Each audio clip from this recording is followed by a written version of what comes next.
Hey guys, Ryan Gill here with Hunt Primitive, where we entertain, educate, and inspire. And of course, on this channel we do a lot of primitive build and or hunting videos just like this one. So if you are new here, do please consider subscribing. But I do have something pretty special for you today. And I'm going to show you how to put a primitive finish on your primitive bow.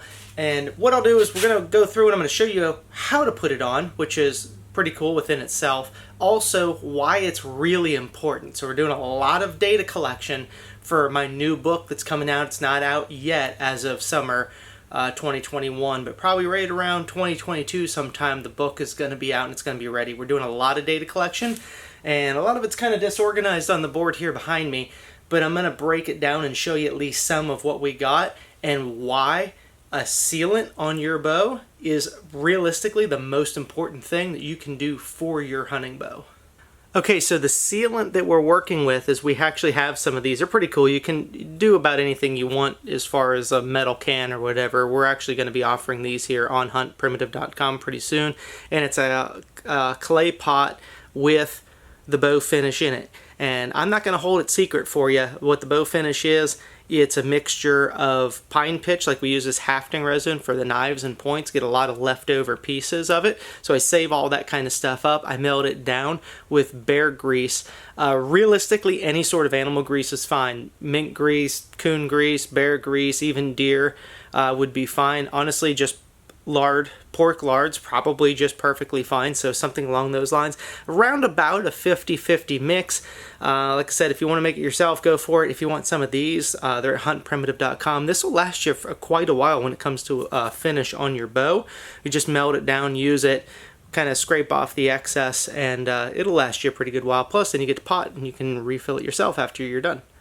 Alright, we're going to take a bow and we're going to go out by the fire and show you how to do it. Really simple process overall, okay? So what you're going to do is, and I'll explain a little bit more of this afterwards, but the cut and dry short version of it is you're going to heat up your bow, essentially the whole bow all at one time. It's why it's best if you just make kind of a longer fire. You get that wood to where it's just about too hot to touch, and you can just set your clay pot right by the fire and it will melt itself down over time. Now, I wouldn't stick it right in the fire because either A, you'll shock the clay pot and possibly break it by just chunking it right on the fire, but if you set it really close to it to get to where it's about too hot to touch, that bow finish will melt down, and you want that stuff really, really hot, and then you want the bow very, very hot. So then you can just take like a little square of brain tan. Honestly, you can use a paper towel if you want to, but you know, if you take a little leftover square of brain tan leather and just kind of wrap it around your finger, and you can use that to wipe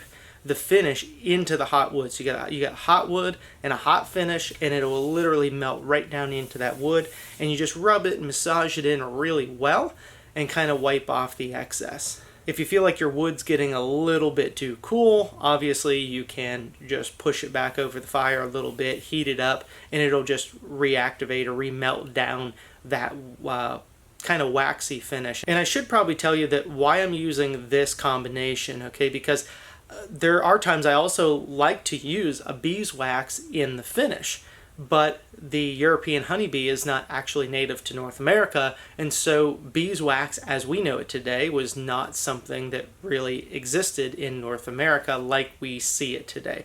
So by taking this pine pitch that we use as a hafting resin and then mixing it with animal grease, we make something that's very wax-like. And of course it's heat activated, it melts down, and then of course gets a little bit harder. And if you use just straight pitch, it's a little bit too hard and it won't really get into the wood quite as deep, plus it'll kind of crack and flake off. It's a lot more difficult to work with. If you use just animal grease, that's okay too, but it kind of dries itself out. So also the pitch gives it a little bit of cool color, it darkens it up. We don't have to put any stain on these bows at all. That dark pitch color lends itself really well to putting a little bit of color into the wood, so it's not so bright white in the woods. So of course, once we've applied the finish to the entire bow, really work it in well, and again, you can either take like a rag of leftover brain tan and use that, or simply a paper towel, and you're going to want to just rub off the excess, you know, rub the finish into it, and it's pretty much good to go. After that, you just let it dry up, and it might feel a little bit tacky for a while until it really cools and gets kind of like some normal dust and stuff that settles on it, but eventually the tackiness will go away, and that's really normal. And it's really a good bow finish overall. It's one of my favorites. Now, if you want to talk about using a modern bow finish, you can really get away with about any sort of modern bow finish. Of course, this video is not about modern ones, but somebody might say, well, what if I just want to use a modern finish, especially when we get talking about the data here behind me. Any sort of wipe-on polyurethane or spar urethane or lacquer finish or anything like that is perfectly fine for modern bow, and you don't really have to do anything else to it other than that. Maybe put, you know, a little coat of something on it once in a while, not a big deal. The primitive finish stuff is really good, especially on Osage. You don't have to apply too much, but when it starts, you start getting into your eastern woods, your white woods, hickory, hop hornbeam, elm, that kind of stuff. What you might find is, especially when I'm going to explain with some of this data, and we're going to have a lot more of it in the book, is you're probably going to want to dry your bow out fairly often in some instances, and every time you do that, apply a new coat of finish. Okay, so now we are going to transition over to some of the data stuff, but hang with me because you're kind of going to want to know a little bit more about when to apply this finish and also the importance to it. It's a lot more important than you think it is. So in the modern world, you have to remember, we're living with air conditioning and dehumidifiers and all of that kind of stuff. Now, you can live in the eastern United States and actually keep the humidity relatively low in your bow just by simply keeping it inside. But when you're talking about your really humid months in Florida, or not just Florida, but realistically the East, the West, obviously, you can get a little bit of humidity, but the western states, you don't have to worry about this quite so much. It's more so what you're going to experience in the eastern United States or any other tropical, subtropical locations even throughout the world. And that is when you get to like June, July, August, September, those really humid months, your bow is going to take on more moisture. Now, when you're keeping it outside, you're really kind of mitigating some of that. You're not exposing it to that amount of humidity. Now, if you go hunt with that bow, and you've got a good finish on it, you can hunt for a couple days really without having a problem, and you come home and put it back into your climate controlled home, and it'll dry itself out over a period of a few days, and it'll just kind of even itself out and you'll be fine.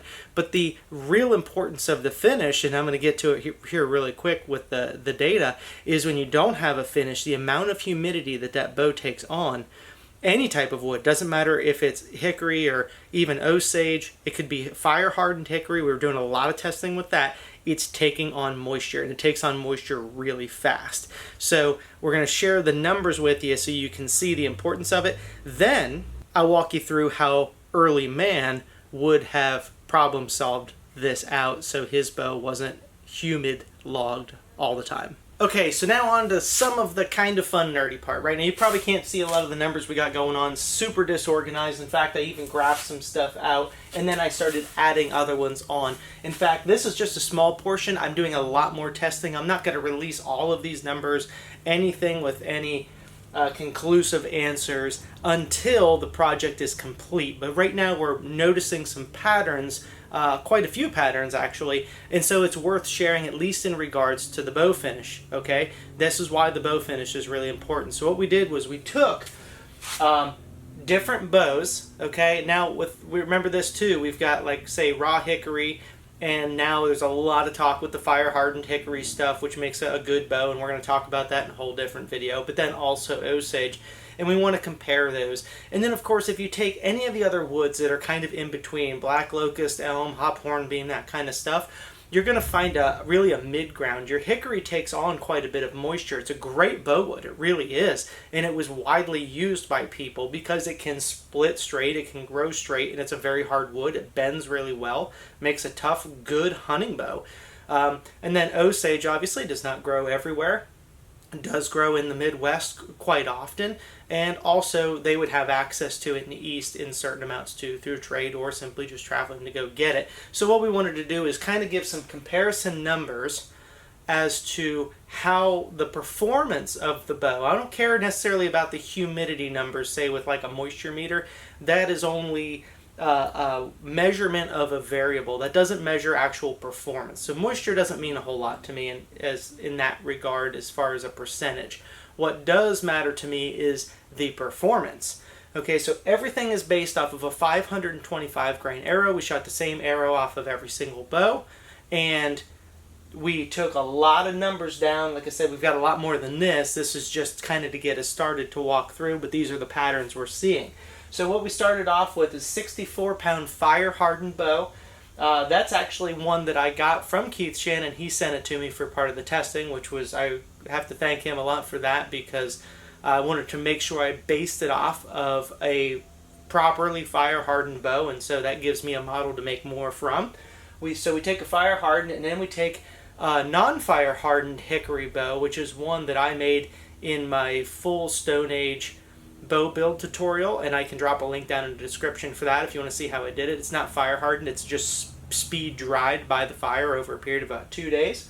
Okay, and then those two have the primitive finish that I just showed you. It has that finish on there. So before I get into the other numbers, I'll at least tell you what these did. So what we did was we built the bows, and they just kind of hung around for a while in my shop, which is air conditioned and has a dehumidifier. So it's not the same as being outside. So just call that the ambient control medium. And so what we had is the 54-pound fire hardened and then a 55-pound non-fire hardened. What we did is we shot 154 feet per second. And these bows are both shooting at 23 inches. So this will be a lot more information that goes into the book, because it's probably going to leave you with some more questions that you don't have answers to. But right now we're shooting a 23-inch draw length, okay? And these are with primitive strings, with sinew strings. These are not modern strings. So you have to remember, modern strings and primitive strings, you're looking at sometimes upwards of 20 feet per second difference in performance. That's a different video for a different day. So what these are shot with primitive strings at a 23-inch draw length, very contextual for early man's bow hunting. Okay, so the fire hardened shot 154 feet per second, the non-fire hardened shot 151 feet per second, very comparable overall.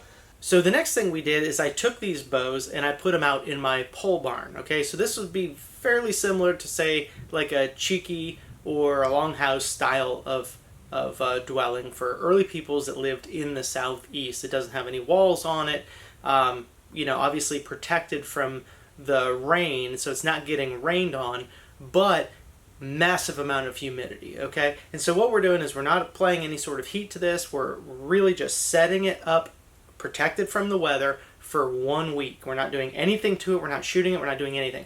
1 week. Now what I did do is I actually did take the strings off of it too, because I didn't want the strings to be influenced by this numbers. That's another video for another day. So after a week of just sitting out there in the humidity, and we're talking July in Florida, we're talking 70-80% humidity every single day. Not even the most humid month yet of the year, which is August, which is what we're actually in right now. And I'm doing testing on that still. Okay, is we went from 154 and 151 feet per second 1 week with the bow finish on it and just sitting out there for 1 week. Very, very consistent in our feet per seconds. I need to make sure I tell you this too. It's not like a random one-off shot. We're doing like 5 shots of each one, taking an average, but I can tell you the consistency within every single shot has been within 2 feet per second. So it'd be like 150, 151, 150, 151, 151, 151, 150. It's a very rare occasion that we'll get 149 or a 152. Very, very rare. We're getting these things exactly to the same place every single time on the same arrow that's marked. So we're cutting out the human element, although you can assume that there is a 1 feet per second human element per this. So they're not exact numbers, but they're pretty darn close. So what happened is after a week, we dropped from 154 to 146 and 151 to 143 feet per second. So we were in a really magical spot of the 150s, which is really good overall. It's not like phenomenal, but it's really good overall for hunting deer-sized animals, actually even up into bison, where my buddy Lip shot a bison with a bow that shoots about 151 feet per second, 1 shot, 1 kill with a stone projectile. So, but we'll get into that another day as well. Really into there well to where after a week, out in this humidity, this is just 1 week. It's not Well, what if you have a whole season or a month or two that goes by? It's just 1 week. We drop 8 feet per second equal between the fire hardened and the non-fire hardened. So they literally just dropped 8 feet per second. And it was like, wow, that's, a fair significant difference. So then what we did was I said, okay, well, let's just go ahead and dry it. So we built the fire and we've set them around there and we just dried them for a day, just like we were going to do when we're building a bow from a green stave. But we set it by the fire, like you see when we apply the finish on these bows. We dry the wood out, and then I'll apply a new finish. Every time I get that bow hot, I'm going to go ahead and apply a new finish and wipe off the excess. That's why I just love having these pots you just heat up and apply the finish. It's really, really handy. So 1 day after drying, I didn't want to do it the same day that I dried. I don't think you can really get it too dry in the east per se. I mean, I'm sure you can, but you're going to have to work really hard. But 1 day after drying, let it all cool down and everything like that. Then I come out and I shoot it again. Well, then we jumped all the way to 161 and then 158. So our spread is still 3 feet per second between the two. So that's a great pattern to see. Our original is 154 to 151. Then you got 146 to 143 sitting out a week. Then 161 to 158, which is a day after drying. So that shows you that by drying the wood, we actually gained performance. We overcame what we lost in a week. We gained performance over the ambient sitting in the house. Now we're shooting numbers that are great shooting. And this is sinew string with a contextual primitive whitewood bow with a primitive finish at a 23-inch draw length. It's really pretty good, shooting around about 160 feet per second. So then we let it go for 3 days, not outside, but inside, just kind of letting it. We don't want to just expose it to that much humidity again. We already know what that does. What I just want to see is for a comparison for what you're really going to do at home. That's what this is about. We just left him in the shop again.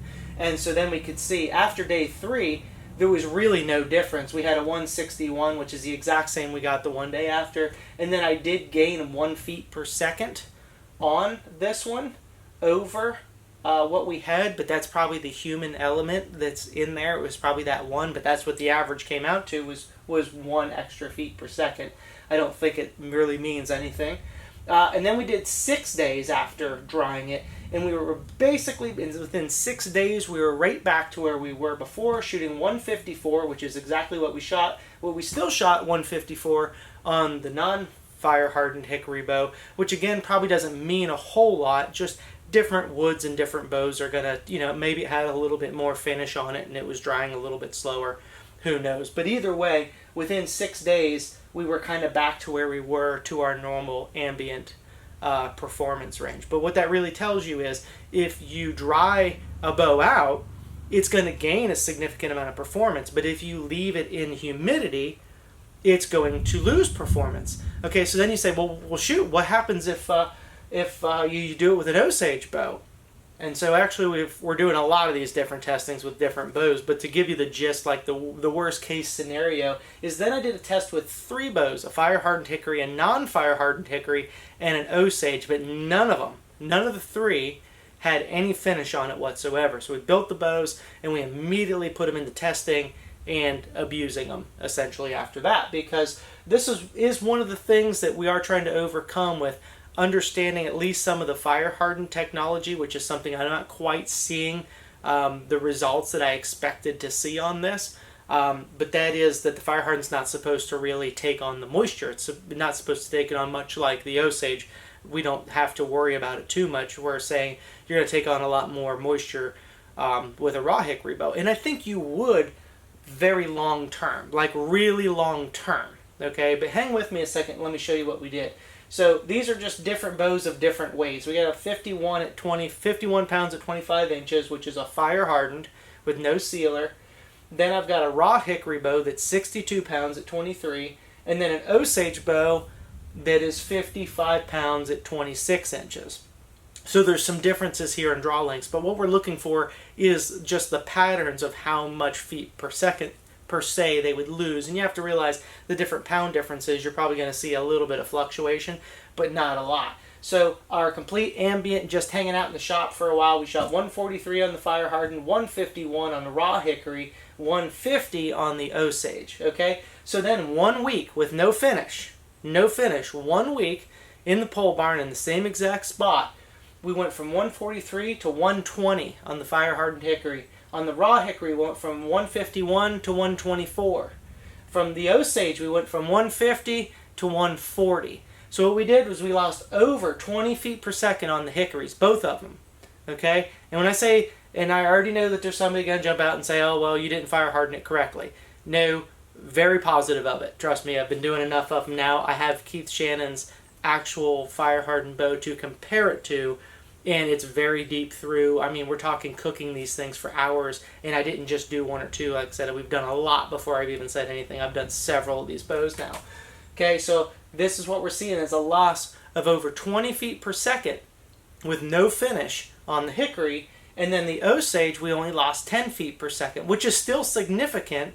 It's a little bit more than the hickory bows did with the finish. So that's kind of interesting with itself. Hickory bow with the finish, the same finish I just showed you guys, lost 8 feet per second in the same amount of time, where the Osage lost 10 feet per second without a finish on it whatsoever.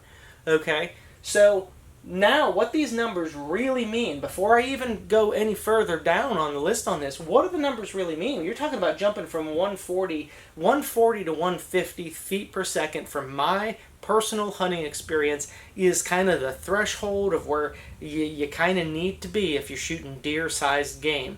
You start getting below 140, that's when you're going to start really having penetration issues. Remember, these are all with primitive strings as well. Can you cheat the system and put a fast flight string on it to work in the modern world? Absolutely. Early man didn't have that options. We're shooting primitive strings, and we test a lot of different primitive strings. That's what all this stuff is, and I'll talk about that in a different video too. But we take these sinew strings, put them on there. If you're shooting 140 feet per second, that's kind of your threshold for failure. You start losing gain, you start losing penetration, you start getting into the low 140s or beyond. You get to 130s, it's still doable, but I'm not happy if I got a bow that shoots in the 130s. Actually, I'm not really happy if I get one in the 140s, but I'll still shoot it. You get to 120s, especially 120, that's complete failure, and your chances of really penetrating that animal with a contextual Stone Age arrow, stone-tipped arrow, you probably will not penetrate that deer-sized animal, short of it being a fawn, or you just happen to slide through something perfectly between the ribs, didn't touch anything, got in just this far enough to hit the heart or the lungs and you kill it. It's plausible, but you're talking about real power when it shoots through stuff. 120 feet per second is an absolute failure. Now, what you're probably going to hear is it's starting to rain out right now, so if it starts getting noisy, I'll just start talking louder because I want you all to have this information. So that's after a week. So that's what happens is, with no finish, I don't care if you've got a fire-hardened bow or a not fire-hardened bow, you're to catastrophic failure level on where you don't no longer need to shoot any animals, and that's with no finish on your bow. Okay, so how would early peoples have combat this without a finish? Well, they would have just made finish for sure, and they would have figured it out really quickly how important that finish is. Now what we did was we did a day after drying. We dried it for a day, again, like we did the other bows, and it didn't quite get it all back. Almost all of it on the Osage, okay? Almost all but 1 feet per second we were down. But the other ones, we went from 151 to 142. This is after drying. And 143 to 133. So I did a second day of drying, and on the second day we were almost back to where we needed to be. But it's almost like without a finish, it suffered irreversible damage. It's so much humidity that the wood fibers compressed to the point where they wouldn't come back. Now remember, when we dried the ones that had the finish on it, that never got to that critical low feet per second, the performance went above where the first ambient testing was. We had to do 2 dryings to get close back to where we were originally. That, I cannot stress this enough, off the data. And this, like I said, it's not just the only data we've done. We've got several more that aren't on the graph, and I have to obviously put all this in the book and organize it and make it look a lot better. But what we are absolutely seeing in the pattern is the bow finish is critical. Unless you plan on drying your bow every single day, a finish on your bow is absolutely critical. And I actually have to go back into my bow making book. When I'm done with this book, I'm going to go revise that, because I talk about bow finishes not being super important.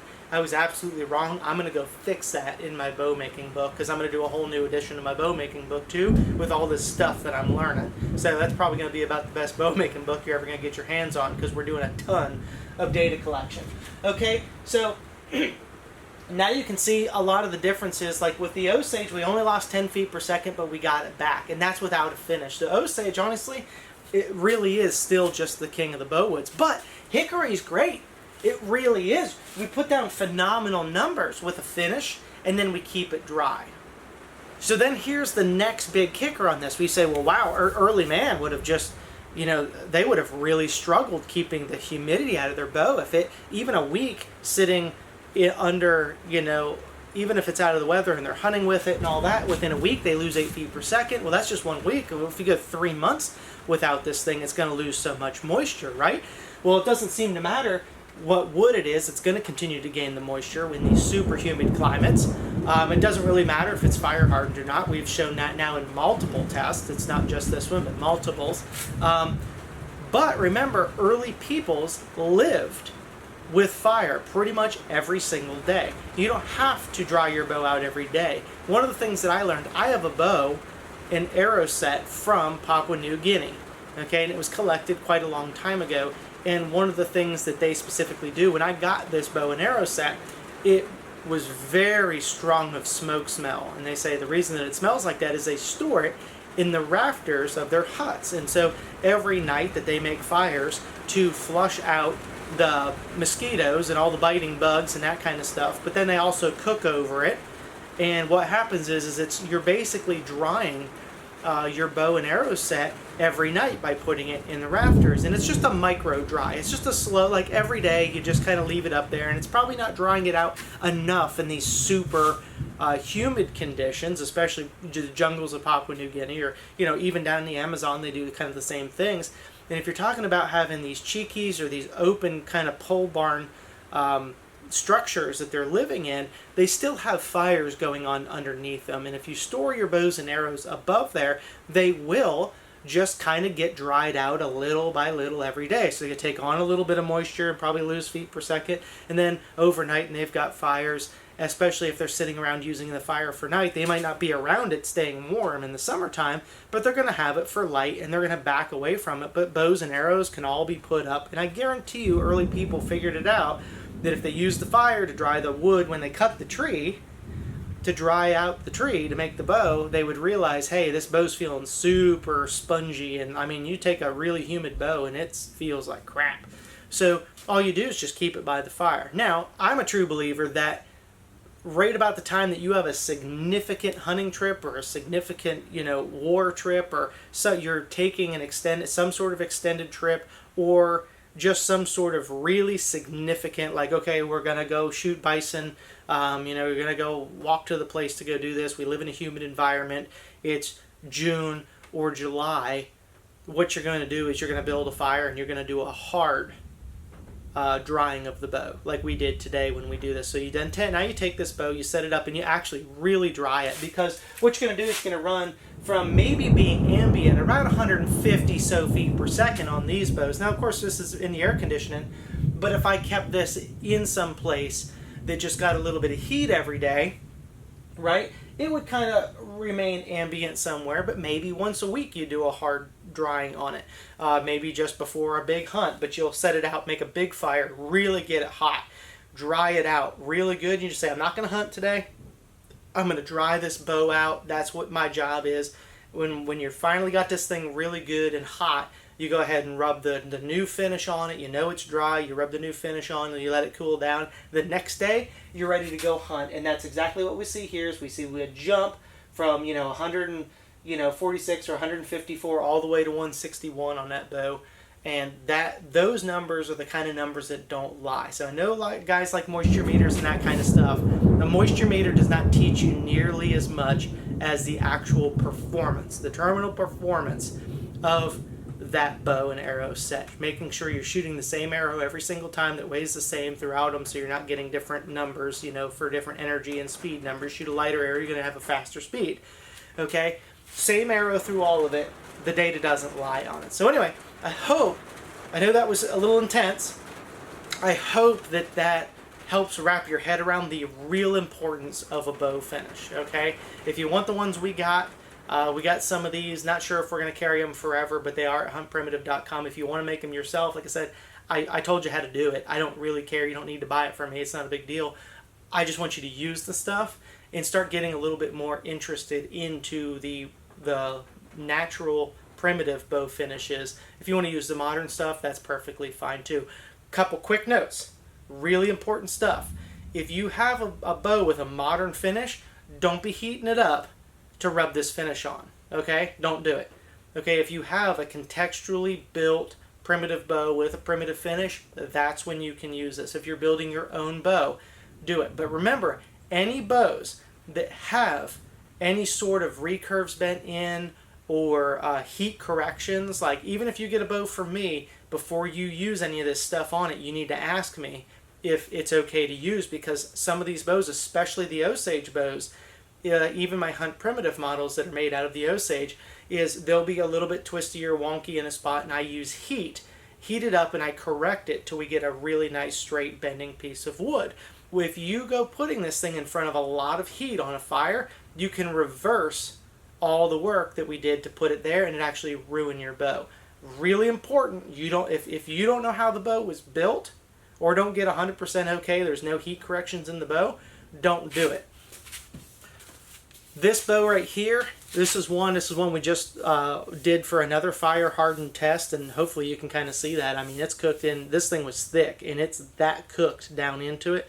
It's a hard piece of wood. Okay, really nice bow. This is the one we actually did today. This one was made straight. Actually, it was made with a little bit of reflex in it. It's got just a tad bit of reflex in it yet. But it was made straight. We didn't add any sort of reflexes or heat corrections or anything into this later. And just like this one is the bow that you saw me make in the full Stone Age bow build tutorial. And it was made straight. We didn't make any corrections on it. This was one that we just set with about 2-3 feet from the fire for about 2 days and just dried it out. Okay, so we didn't have to heat anything up and bend it on this. So it's okay to reheat this, because this is where it wants to be. These two bows want to be in this position. If you take one that had a crook in it and you heated that crook and you bent that crook out, then you put it back in front of a fire, that crook's going to come right back to where it was originally. So be very careful doing that. Okay. Outside of that, you should be good to go. You can realistically, like these two bows right here that I'm making, and I'm probably going to offer Hunt Primitive hickory bows in the future that are made just like these. Okay? I probably will as soon as I'm done with all this testing and I can decide if we're going to fire harden, if we're not going to fire harden, to what degree of fire hardened, if we don't need to even let stuff, if we should just let stuff season a year. We're working out a lot of data on that, okay? When I decide that, I'll probably offer these. I'm going to offer the very best ones that you can possibly get. Right now, between these two bows, fire hardened versus non-fire hardened, realistically no difference once they're dry, and you build them dry and then put the finish on them, they perform almost identical. Like realistically almost identical, and then they gain the same amount of moisture over the same amount of times. They dry out the same, but there's a couple pros and cons of each, but we'll get into that in a different video. So anyway, I hope you learned something from this, because I think it's really important stuff. I hope I was able to really get you started on your journey with contextually primitive bows and also primitive finishes. So thanks for following along, and we'll catch you on the next adventure.